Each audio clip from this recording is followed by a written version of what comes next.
Since the early 90s, the American Academy of Pediatrics has advised parents to put newborns to bed on their backs. With the advisory, the rate of SIDS has dropped dramatically, which was the intent, but a new problem is now surfacing.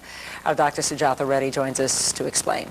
Just like you said, now that babies are sleeping on their backs and not their stomachs, doctors are seeing more and more infants with misshaped heads. And I'm going to show you why with this balloon right here. A baby's skull is soft like this balloon. If you put constant pressure in one place, like I'm doing now, you'll see that with this balloon, the shape changes. In terms of a baby's skull, it's a problem that's relatively easy to correct.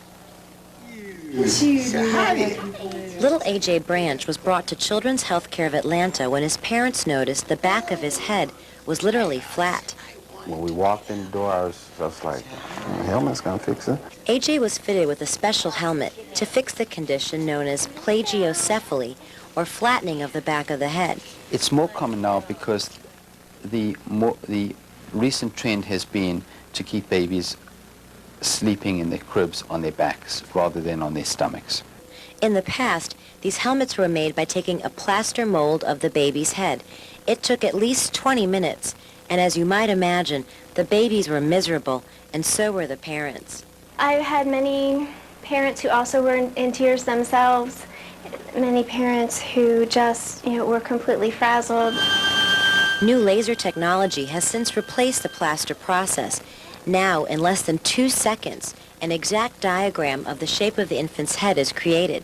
Dad Anthony couldn't believe how simple the process was.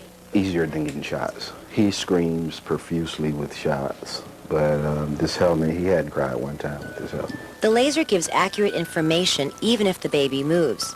We can see exactly where this growth is occurring, exactly what areas are improving and what areas are not. Flattening of the head can be cured by the helmet if caught early, but there are ways to avoid the problem. It's avoided by repositioning the patient or turning the little baby from one side of their head to the other so that they don't have consistent pressure on one part of the cranium or back of the head. Baby A.J. wore the helmet for 8 weeks, for 23 hours a day. The contour of his head is now normal. His parents say they'll keep the helmet as a souvenir. Children's Healthcare of Atlanta has one of 8 scanners in the country. They're fitting about 45 helmets a week. Wow. A baby must wear the helmet for about 8 to 10 weeks to complete the treatment. And you said 23 hours a day, every day during the treatment period. Wow. Getting the stocking on the kid, though. I mean, I know that's better than the plaster for 20 minutes, but still, getting the stocking on the baby's got to be a little tricky. AJ was a trooper. He didn't flinch at all. Oh, all right. Thank you.